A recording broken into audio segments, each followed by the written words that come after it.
Salut à tous, chez Rome, c'est le podcast qui répond à vos questions autour de l'entraînement et de la nutrition. Je m'appelle Romain, je suis coach et préparateur physique depuis 2017 et plus que d'être dans la mouvance du toujours plus, notamment à travers les réseaux sociaux, je me considère plus comme un artisan, un coach de proximité. Avec moi, pas de fioritures, pas de faux semblants, je parle ici comme je vous parle en vrai, le plus proche possible de vous et du quotidien. Les problématiques que vous rencontrez, moi je les ai toutes eues. Comme 99% des gens, je fais partie des personnes qui ne sont pas spécialement douées à la base. Mais peu importe, au contraire. C'est ce qui me permet aujourd'hui d'avoir la pédagogie et les réponses aux questions que vous vous posez. Alors bienvenue chez moi, bienvenue chez Rome.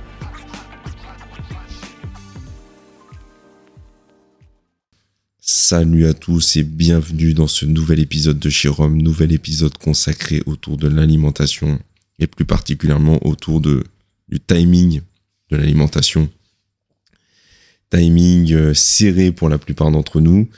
Et je vais vous donner aujourd'hui un petit peu mes astuces autour de ce timing serré qu'on a tous, lié aux problématiques et aux impératifs du quotidien, le travail, les réunions principalement, les enfants, la gestion du quotidien, notre environnement, notre contexte. J'en parle beaucoup, mais c'est souvent le cas pour beaucoup de gens, c'est d'avoir des impératifs à côté qui font que on n'a pas forcément le temps de se poser comme on le voudrait et on n'a pas forcément le temps de s'impliquer concrètement et de manière optimisée autour de son alimentation. Et aujourd'hui, je vais vous donner un petit peu mes stratégies autour de ça. Avant toute chose, je me suis rendu compte que je me présentais pas spécialement parce que je pense qu'il y a beaucoup de gens qui me connaissent déjà, qui écoutent ce podcast. J'ai pas une énorme audience, mais je pense qu'il y en a aussi quelques-uns qui me connaissent pas forcément, donc je vais me présenter pour eux. Je m'appelle Romain, je suis coach et préparateur physique depuis 2017 et notamment en sport de combat, donc plutôt autour du MMA avec le suivi notamment d'un athlète qui fait sa carrière gentiment en professionnel dans le MMA. Je m'occupe aussi de tout ce qui est cross-training, entraînement fonctionnel dans différentes salles sur Paris et aux alentours. Je fais du coaching aussi particulier pour monsieur et madame tout le monde. Et l'idée, de ce podcast, c'est de répondre un peu aux problématiques que les gens peuvent m'amener au quotidien et auxquelles j'apporte des réponses qui pourront aider, je pense, un plus grand nombre ici à travers ce podcast, parce que je me suis rendu compte que les questions que les gens se posaient étaient relativement similaires d'un individu à un autre, Et donc d'y répondre ici, ça me permettra de faire d'une pierre X coups en donnant mes réponses. Pareil, avant toute chose, je propose via mon site internet du coaching particulier et du coaching à distance. Donc si vous avez des problématiques particulières ou que vous avez des besoins personnalisés, je ne fonctionne pas du tout avec des programmes génériques ou des choses qui sont complètement, pour moi, dénuées un peu de sens. Je fonctionne avec essentiellement donc du coaching en particulier directement dans les différentes structures dans lesquelles je travaille. Donc vous pouvez prendre rendez-vous avec moi et puis on échangera déjà en amont, voir un peu vos objectifs, qu'est-ce que vous recherchez à travers le coaching, etc. Puis on pourra s'entraîner ensemble avec plaisir.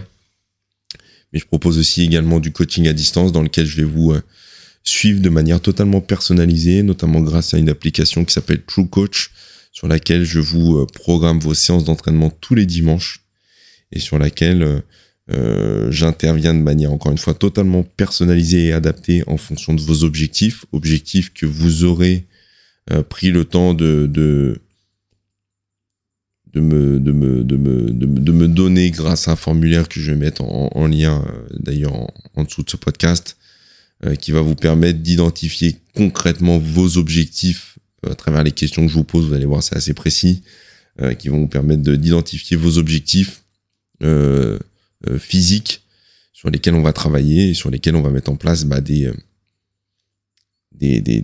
formes de travail de manière hebdomadaire.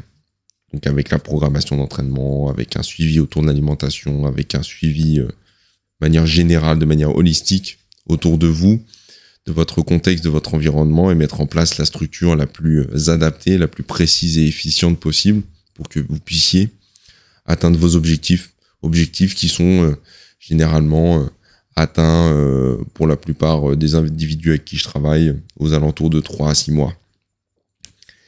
Et qui nous permettent voilà, de travailler de la manière, encore une fois, la plus efficiente et la plus qualitative possible. Donc, le suivi que je fais à distance, j'essaie d'avoir la même qualité que ce que je peux avoir en présentiel avec les gens que je rencontre au quotidien.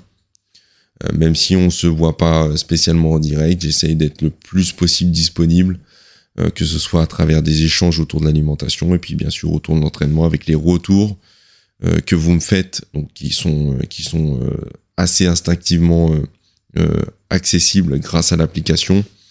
Les retours que vous me faites via vos entraînements et les retours que je vous fais du coup vis-à-vis de vos retours pour avoir finalement un échange régulier et encore une fois totalement personnalisé pour que vous puissiez avancer vers vos objectifs. Donc j'explique tout ça dans la rubrique coaching à distance de mon site internet mrcoaching.fr. Et donc sans plus tarder, on commence avec le thème du jour, donc l'alimentation et le timing et le fait de ne pas prendre, je pense que c'est une nuance importante, de ne pas prendre le temps de bien manger et de ne pas prendre le temps de manger tout simplement, parce qu'on va commencer avec la problématique du matin. Et je pense que si je pose la question à 10 personnes, sur les 10 personnes, il doit y en avoir 8 minimum qui ne mangent pas le matin. Et encore, quand je dis 8, je pense que je suis gentil. Je pense qu'on est plus aux alentours de 9, voire 10 sur 10. Je caricature un peu, mais pas tellement finalement. Donc les raisons principales du fait qu'on ne mange pas le matin. Première, effectivement, manque de temps. On est toujours dans le speed, on s'est levé un peu tard, on a les gamins, on est en retard pour les emmener à l'école, on faut aller au boulot, enfin bref. Contexte que tout le monde connaît, j'entends. Je suis toujours quelqu'un un peu de dernière minute, donc il y a pas de problème là-dessus. Je ne serai pas là pour vous juger et pour vous dire d'anticiper un peu les choses, même si parfois c'est bien. Je suis pas le meilleur dans ce cas de figure-là, effectivement, pour vous conseiller, même si en théorie il y a plein de solutions. En pratique, il faut faire avec ce manque de temps, et du coup, hormis se lever plus tôt que tout le monde et préparer son petit déjeuner bien comme il faut, machin, chose que peu de gens finalement font, on va essayer d'être pragmatique. La deuxième raison principale qui fait que les gens ne mangent pas le matin, c'est le fait qu'ils n'ont pas faim. Alors, ne pas avoir faim, c'est la conséquence de quelque chose. Et ce quelque chose, c'est le fait que vous ayez à un moment donné, par manque de temps, je pense, pour la plupart d'entre nous, encore une fois, oublié qu'il fallait manger le matin parce que on commence une nouvelle journée, on a besoin de ressources énergétiques, on a besoin aussi de se supplémenter après une longue période de jeûne, parce que potentiellement votre dernier repas a été le soir vers, je parle en moyenne vers 20h la veille au soir. Et donc cette longue période de jeûne ne favorise pas finalement une bonne capacité énergique, notamment dès le matin. Alors je retire, là je parle de manière encore une fois générale, je retire tous les cas de figure un peu particuliers comme le jeûne intermittent qu'on pourrait effectuer chez certains profils qui pourraient en tirer bénéfice après des tests, après des analyses sur eux-mêmes, des expériences qu'ils ont. Je dis pas que ça fonctionne pas, mais je pense que, encore une fois, pour la majorité des gens, pour 80-90% des gens, il y a des choses à faire, notamment au niveau de la simplicité et de la récurrence, et des choses assez pragmatiques à faire avant de partir dans des choses un peu, entre guillemets, exotiques, comme le jeûne intermittent. Il y a des choses à corriger. Et donc, le fait de ne pas manger, pour la plupart des gens, durant ces longues périodes, va du coup induire tout un tas de mécanismes au niveau hormonal, mécanismes qu'il va falloir réguler justement en s'imposant finalement des repas réguliers et des repas cadencés.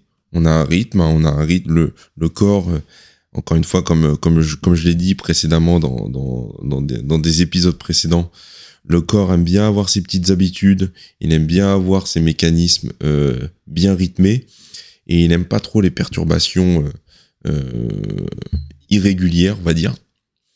Donc de fait de manger toujours à la même heure, toujours plus ou moins les mêmes repas, avec la même structure, etc. Le corps, il aime bien parce qu'il va mettre en place tout un tas de mécanismes qui vont lui permettre de réguler et d'avoir un système, notamment hormonal, qui régit pas mal de choses à l'intérieur de notre physiologie, qui va être plutôt cadencé et équilibré. Donc nous, comme on veut éviter d'avoir des variations, notamment au niveau hormonal, qui sont trop brusques et trop impactantes pour notre santé, notre physiologie et notre changement corporel, on va essayer de manger le matin. Ne pas manger le matin, c'est potentiellement se retrouver à manger des conneries à 10h, à 11h, parce qu'on va justement avoir sa faim qui va être stimulée. On va avoir Bernard et son croissant, parce que c'est son anniversaire aujourd'hui, qui va nous titiller les naseaux, et qu'on va très certainement finalement être obligé de manger, parce qu'on sent bien que c'est difficile d'y résister. On a le paquet de gâteaux qui traîne dans son tiroir depuis des semaines, qui va passer aussi assez facilement au fond de notre estomac, parce qu'on a faim, et ça parce qu'on n'aura pas mangé le matin, parce qu'on n'aura pas pris le temps de manger le matin. Et encore une fois, c'est pas une question de temps, c'est une question de stimulation. C'est une question de stimulation que vous avez perdue parce que le manque de temps vous fait dire que perdu pour perdu, je peux pas manger le matin. Donc les solutions: manger peu, manger qualitativement, manger structuré. Manger structuré, ça veut dire se retrouver avec les 3 macronutriments au sein du repas: protéines, lipides, glucides. Manger peu, on va pas se retrouver à manger énormément le matin si on a perdu l'habitude de manger. Encore une fois, le corps fonctionne à l'économie. Vous avez perdu l'appétit et la faim parce que vous ne stimulez plus cet appétit et cette faim à ce moment-là de la journée. D'accord ? Comme le corps n'a plus de stimulation au niveau nutritionnel le matin en vous réveillant, vous n'avez plus faim le matin. Le corps, toutes les choses pour lesquelles on ne stimule plus son corps sont vouées à être perdues. Le corps fonctionne à l'économie. Tu n'utilises plus ça, j'en ai plus besoin, donc ça va plus fonctionner. Demain, c'est ce que je disais à un client la dernière fois, j'ai pas mal encore une fois de questions autour de l'alimentation en ce moment. Demain, je suis sûr que si on inventait une espèce de bouillie qui vous permet d'avoir tous les nutriments, tout ce qu'il nous faudrait au sein d'une journée d'un point de vue nutritif, etc., on serait pas. Mais qui serait sous forme de bouillie ou sous forme de shaker à boire, et qu'on mangeait ça quotidiennement 365 jours sur 365 jours, je suis sûr qu'à un moment donné, on perdrait nos dents. Parce qu'on mastiquerait plus, parce qu'on serait plus, on aurait plus justement cette stimulation au niveau de notre système dentaire, si je puis dire. Et à un moment donné, comme il n'y a plus de stimulation au niveau dentaire, le corps, il va se dire, écoute, lui, il mâche plus, ça sert plus à rien de lui donner des dents, puisqu'il est plus en train de mastiquer, il est plus en train de déchiqueter, entre guillemets, de la nourriture solide, il est qu'en train de boire, malgré le fait que tout ce qu'on lui apporte via l'alimentation liquide soit hyper nutritif. Il n'y a plus de raison d'avoir des dents parce que j'ai plus de raison finalement de mastiquer. Là c'est pareil. Vous n'avez plus de raison de manger à un moment donné le matin parce que vous ne stimulez plus cet appétit. Votre corps enregistre cette information et du coup vous avez plus faim le matin. Et donc vous avez intégré, vous n'avez pas faim le matin, et vous intégrez le fait que c'est quelque chose de finalement factuel et que vous pouvez pas modifier. Alors que si, on va devoir restimuler cet appétit encore une fois, parce que sinon vous allez avoir tout un tas de réactions au niveau hormonal qui vont pas être judicieux, notamment quand on veut perdre du gras et quand on veut optimiser sa masse musculaire, quand on veut optimiser une bonne composition corporelle. Faut savoir que quand vous mangez pas pendant de longues périodes, à un moment donné, votre glycémie, elle va chuter, elle va être en down. Et vous allez avoir un mécanisme qui est un peu l'inverse de l'insuline qui va se mettre en place. C'est une hormone qu'on appelle le glucagon qui va venir compenser, entre guillemets, un peu le fait que vous ayez plus suffisamment de sucre dans le sang parce que ça fait longtemps que vous n'avez pas mangé. Donc potentiellement depuis 20h la veille jusqu'à 10-11h avant que Bernard vous propose son croissant, vous avez votre glycémie qui est au plus bas. Et donc quand votre corps a, entre guillemets, pris les ressources énergétiques que vous avez au sein de vos muscles, au sein de votre foie, au sein de tout un tas de choses qu'il peut trouver à l'intérieur de votre corps, quand ces ressources sont entre guillemets un peu épuisées, que votre glycémie est au plus bas, il y a le glucagon qui vient faire un peu effet. Sauf que le problème, c'est que comme le glucagon fait effet et qui vient compenser un peu le fait que vous n'ayez pas mangé, que votre glycémie est un peu basse, et quand vous allez remanger derrière et que vous allez remanger entre guillemets, pour la plupart d'entre vous, des conneries parce que vous êtes, encore une fois, il est 10h et que vous avez rien d'autre sous la main que le paquet de gâteaux que vous avez dans le tiroir ou le croissant de Bernard, vous vous retrouvez avec un pic de glycémie qui est 2 fois plus important que la normale, un pic d'insuline qui est 2 fois plus important que la normale, une variation qui est complètement anormale et qui va favoriser la prise de gras. Et ça, c'est pas du tout ce qu'on veut. Donc pour limiter ça, on va essayer de manger le matin, parce qu'en essayant de manger le matin, on coupe justement cette potentiellement chute de glycémie qui va être du coup compensée par ces mécanismes hormonaux anormalement hauts et qu'on aimerait, si possible, normalement moyen tout au long de la journée. Donc manger le matin, j'ai pas le temps, j'ai pas faim, il y a des solutions. Une structure de repas, comme je l'ai énoncé dans plusieurs épisodes précédents,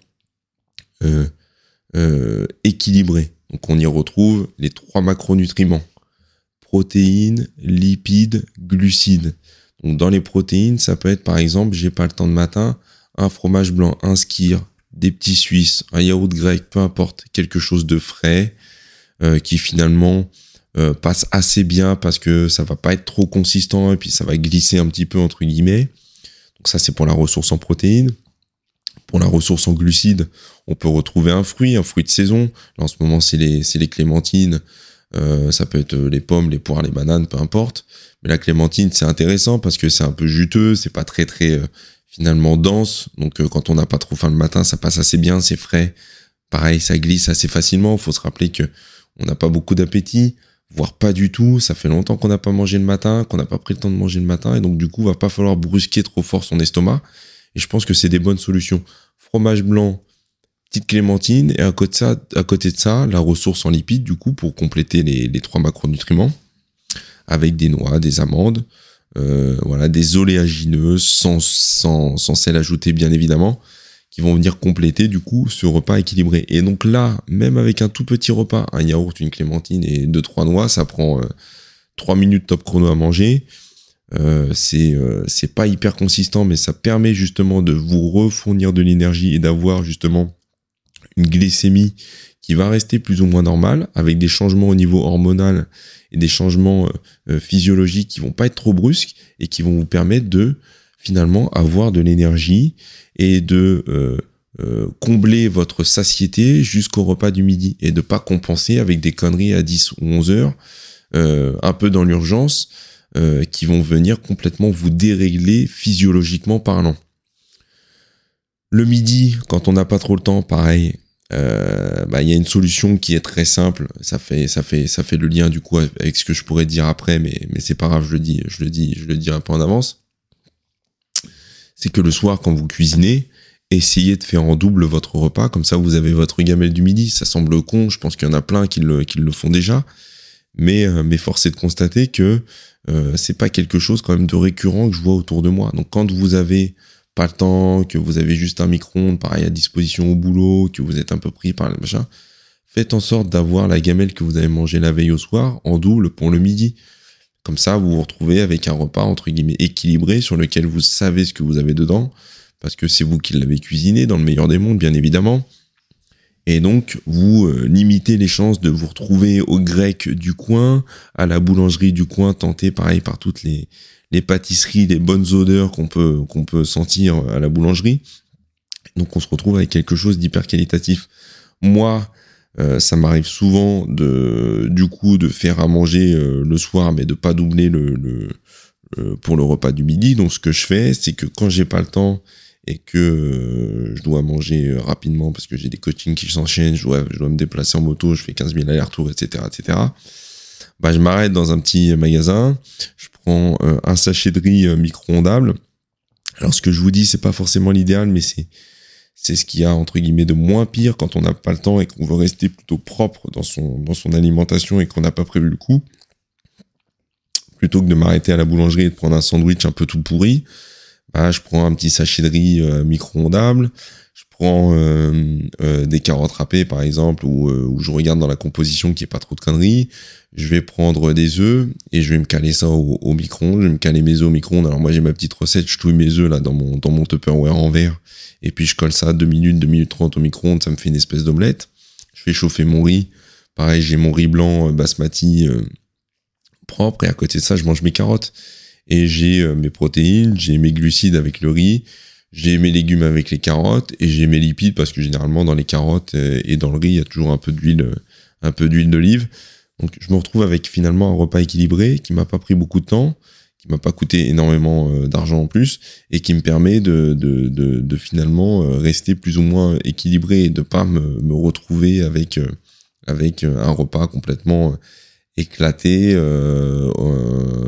au petit fast-food d'en bas ou à la boulangerie d'en bas.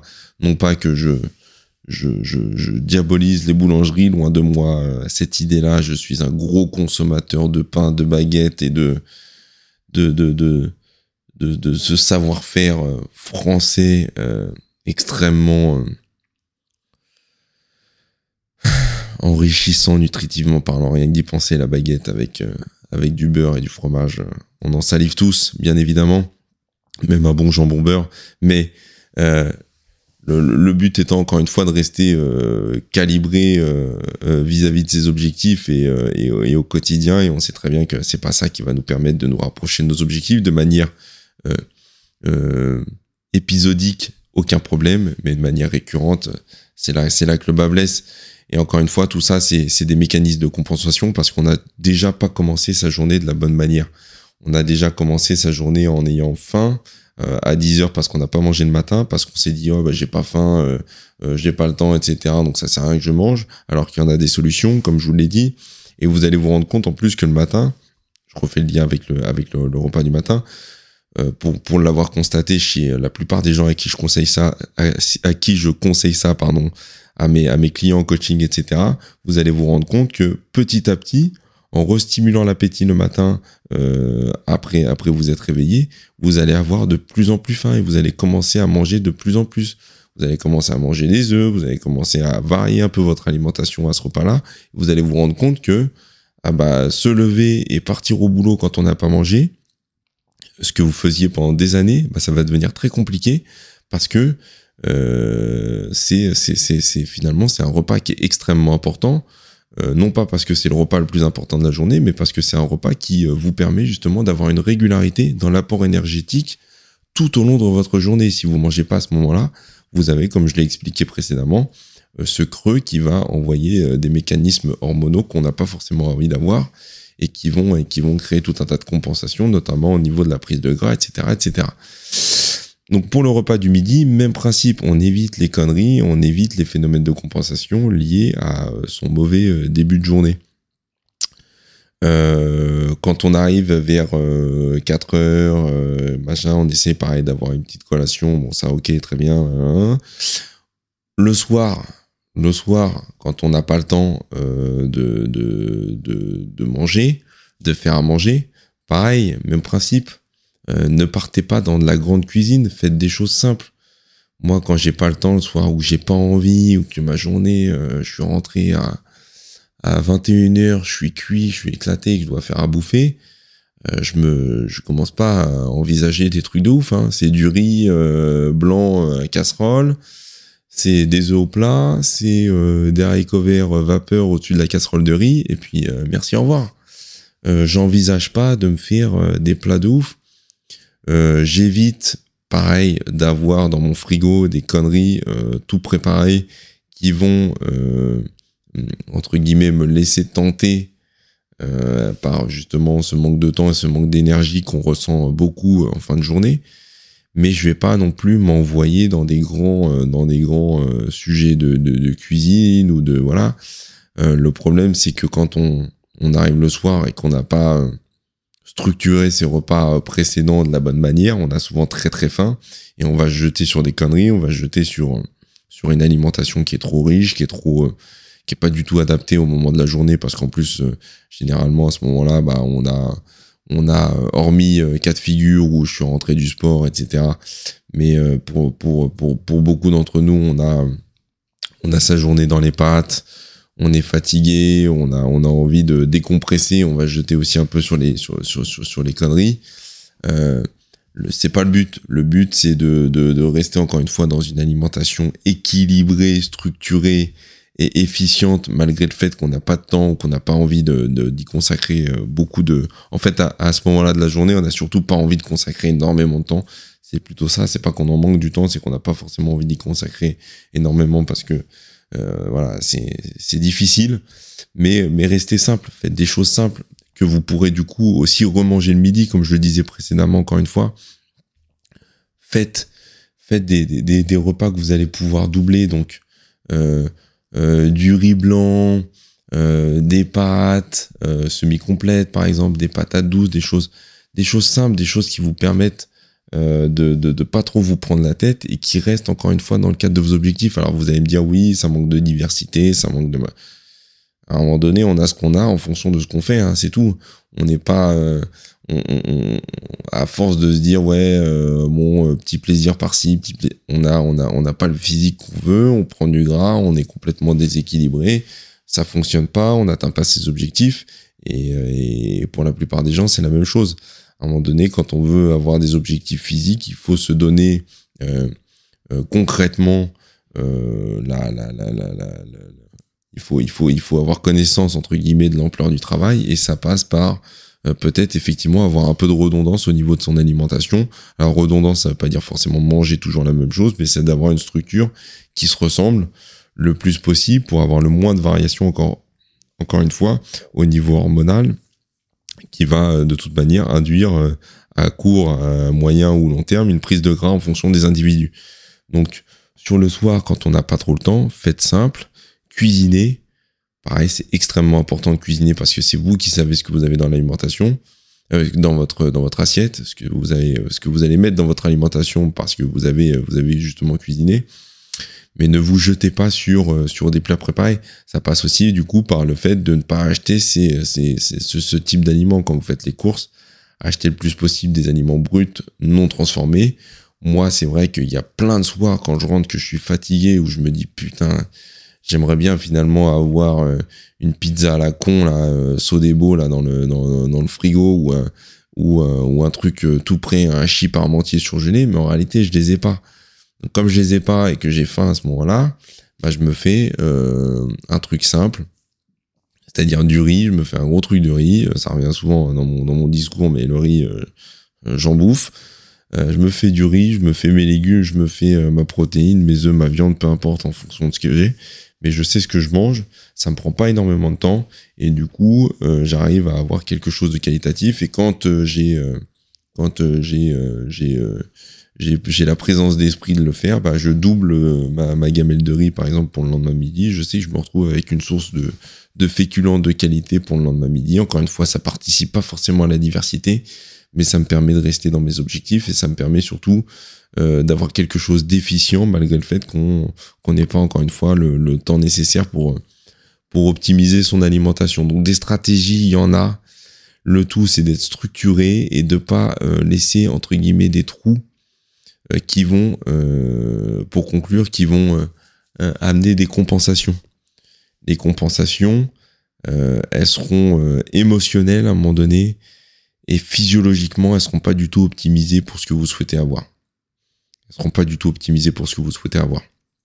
La prise de gras, la prise de muscle, enfin la prise de gras que vous ne voulez pas et la prise de muscle que vous souhaitez et que vous n'aurez pas, elles sont induites justement par ces phénomènes de compensation. Ces phénomènes de compensation qui déjà commencent par le fait que vous ne mangez pas le matin. Vous mangez pas le matin et du coup vous avez ces creux qui sont pas du tout efficients et vous vous retrouvez avec une structure alimentaire au sein de votre journée qui est pas du tout efficiente parce que vous estimez que vous n'avez pas le temps. Mais ne pas avoir le temps, ça veut pas dire ne pas avoir des solutions. Et les solutions, comme je vous l'ai dit, elles existent. Et il faut juste les mettre en place et être certain de savoir pourquoi on les fait par rapport à ses objectifs, par rapport à sa santé de manière générale.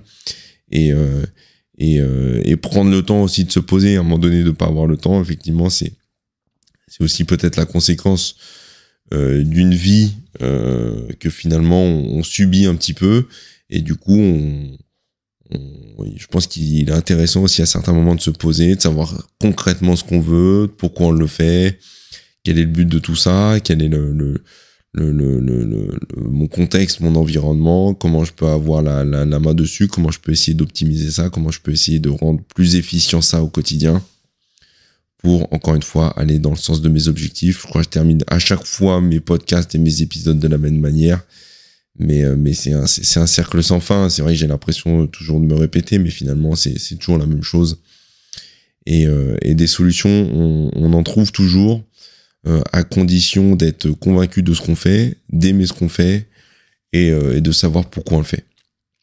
Et là, dans le cadre de l'alimentation, je pense que la raison principale, au-delà de la composition physique, même si c'est lié, au-delà de l'aspect esthétique, la raison principale qui devrait nous animer tous et toutes, c'est la santé. Et ne pas avoir le temps de manger, ça veut pas dire forcément manger mal ou manger la moindre chose qui va nous passer sous le nez ou qui va nous être proposée au coin de la rue, en bas du bureau. Il y a des solutions, faut juste les prendre en main, faut juste savoir pourquoi on le fait, et faut juste savoir ce que ça va induire comme impact. Ça va induire comme impact au niveau de notre corps et de sa santé de manière générale. Voilà, on va terminer là-dessus. Je vous souhaite à tous une bonne journée, une bonne structure alimentaire. Si vous avez des questions, n'hésitez pas. J'y répondrai avec plaisir, et on se voit la semaine prochaine. Enfin, on s'écoute, on s'entend, peu importe. La semaine prochaine pour un nouvel épisode. Allez, ciao, ciao.